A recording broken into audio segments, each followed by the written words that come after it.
Hello friends, welcome to Buli cooking program. আশা করি আপনারা সবাই ভালো আছেন। এই দেখুন, আজকে আবার আমি চলে এসেছি। আজকে আমি কি রান্না করব দেখুন। আমি প্রথমে মাছগুলো এসেছিল বলে ভালো জ্যান্ত মাছ, মাছগুলো আমি সব নিয়ে নিয়েছি। দেখুন মাছগুলো জ্যান্ত পুরো। এই মাছের রেসিপি করব। আর এইদিকে লাল শাক করব। আর ভেন্ডি আলু ভাজা করব। আর ছোলার ডালের বড়া করব। আজকে আমি দুপুরে এইগুলোই রান্না করব। প্রথমে আমি মাছটা বেছে নিয়ে আসবো। এদিকে আমার মশলাও করা হয়ে গিয়েছে।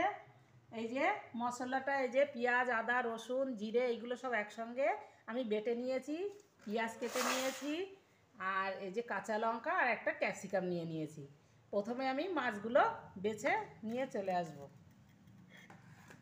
এই দেখুন মাছগুলো আমি বেছে নিচ্ছি। মাছগুলো কিন্তু পুরোই জ্যান্ত মাছ। এই দেখুন এখনও এই মাছটা পুরো জ্যান্তই আছে। আমাদের এখানে এখন খুব পুকুরের ধরা জ্যান্ত মাছ পাওয়া যায়। এসছিল বলে আমি এই জ্যান্ত মাছ নিয়ে নিয়েছি, বাটা মাছ। আর এটা আমেরিকান মাছ। এখন আমি মাছগুলো সব বেছে নেব।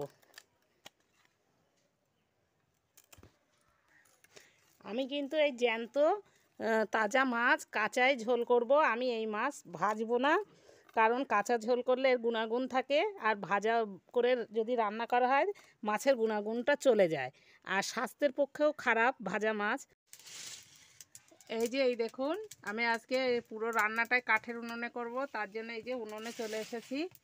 প্রথমে আমি ভেন্ডি আলুটা ভেজে নেব।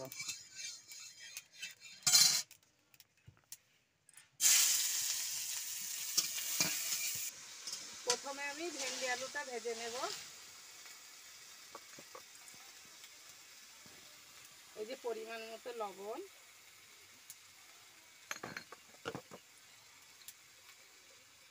পরিমাণ মতো হলুদ।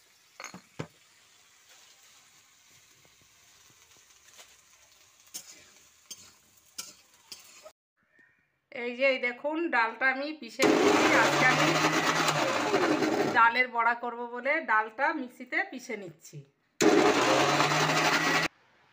এই দেখুন ডালটা আমার বাটা হয়ে গিয়েছে। ডালটা দেখুন আমি কিন্তু একেবারে পুরো মিহি করিনি, একটু মানে গোটা গোটা আছে। কারণ এই গোটা গোটা একটু থাকলে তাহলে এই বড়িটা খেতে ভালো লাগবে। একেবারে মিহিন করলে বেশি ভালো লাগে না, ভিতরটা কেমন গ্যাদ গ্যাদ করে। কিন্তু একটু গোটা গোটা রাখলে বেশ মচমচে সুন্দর হয়।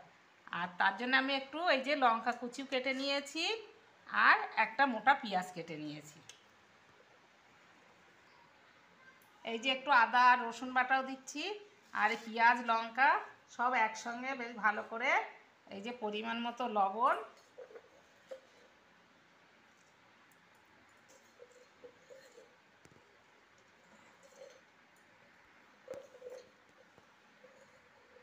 আর পরিমাণ মতো হলুদ দিয়ে ভালো করে আমি এটা মাখিয়ে নেব। ডালটা আমার পুরো মাখা কমপ্লিট। এখন আমি তেলে ভেজে নেব। দেখুন মাছটা আমি বেছে ধুয়ে নিয়ে এসেছি। এখন আমি এই মাছটা ভালো করে মাখিয়ে নেব।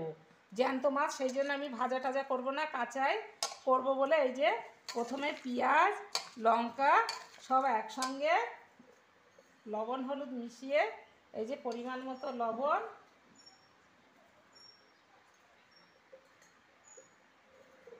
পরিমাণ মতো হলুদ, পেঁয়াজ লঙ্কা লবণ হলুদ দিয়ে ভালো করে মেখে নিয়েছি। এখন আমি বাটা মশলাটাও দিয়ে দিচ্ছি। দিয়ে এতে একটু সর্ষের তেল দিয়ে দিচ্ছি। দিয়ে ভালো করে মাখিয়ে মাছগুলোর সঙ্গে ভালো করে মাখিয়ে নেব। এইভাবে ভালো করে আমি জ্যান্ত মাছ বলে কাঁচা করব, তার জন্যে মশলাগুলো দিয়ে ভালো করে মাছটা মাখিয়ে নিচ্ছি।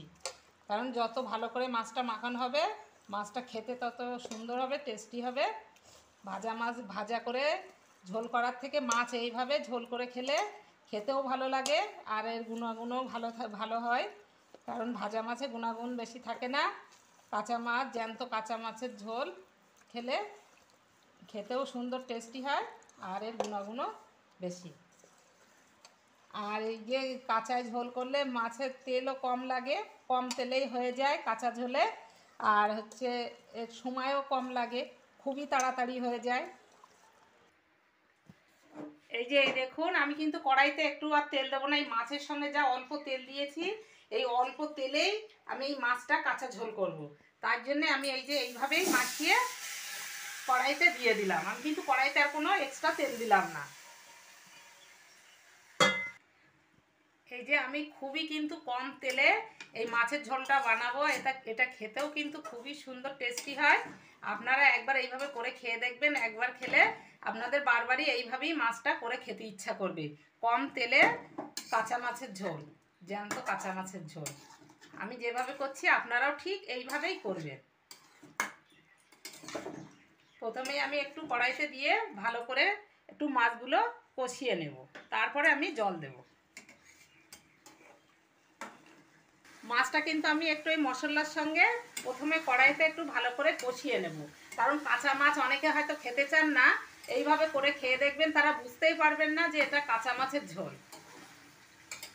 কোনো রকম গন্ধ টন্ধ কিছুই থাকবে না। এই যে মাছটা একটু কষিয়ে নেওয়ার পরে এখন আমি মাছের জলটা দিয়ে দিচ্ছি।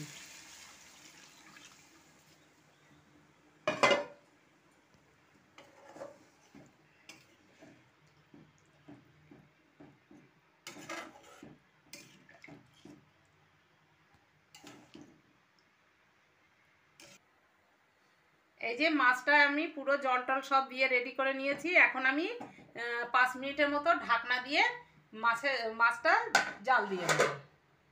এই যে, আর এই মাছটা যখন আমি ঢাকনা দিয়ে দেব তখন কিন্তু গ্যাসের আঁচটা হচ্ছে লো ফ্লেমে রেখে দেবেন, জোরে দেওয়া যাবে না। 5 মিনিটের মতো লো ফ্লেমে হয়ে যাবে, রেখে দেওয়ার পরে মাছটা আমার রেডি হয়ে যাবে। এই যে আমি এখন ডালের বড়াটা বানাবো, তার জন্য একটু কর্নফ্লাওয়ার দিচ্ছি। যাদের বাড়িতে কর্নফ্লাওয়ার নেই তারা চালের আটাও দিতে পারেন, কিন্তু আমি কর্নফ্লাওয়ার দিচ্ছি। কর্নফ্লাওয়ার দিলে একটু এই বড়াটা বেশ মচমচে হবে, সেই জন্যে। এইদিকে আমি বড়াটাও বানিয়ে নিচ্ছি, আর এইদিকে আমার মাছের ঝোলটা হচ্ছে।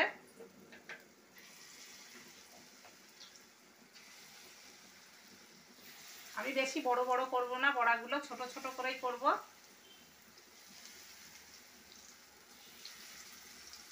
এদিকে আমার বড়াটা হচ্ছে, আর এইদিকে এই যে মাছটা দেখি এখন কি অবস্থায়। আর আমি কিন্তু লো ফ্লেমে 5 মিনিটের মতো গ্যাসে জাল দিয়ে নিয়েছি।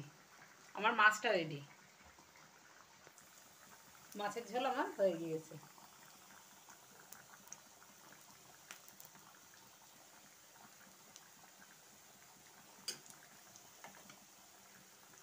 দেখুন কত সুন্দর হয়েছে। আমি কিন্তু পুরো কাঁচা লঙ্কায় করেছি, আর খেতেও খুবই সুন্দর,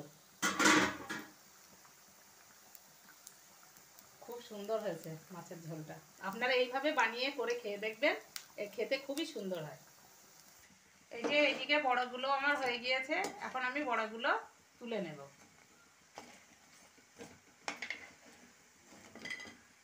কত সুন্দর আওয়াজ হচ্ছে। এইভাবে করে খেলে না এটা খুবই সুন্দর মচমচে হয়, খেতেও খুব সুন্দর টেস্ট হয়।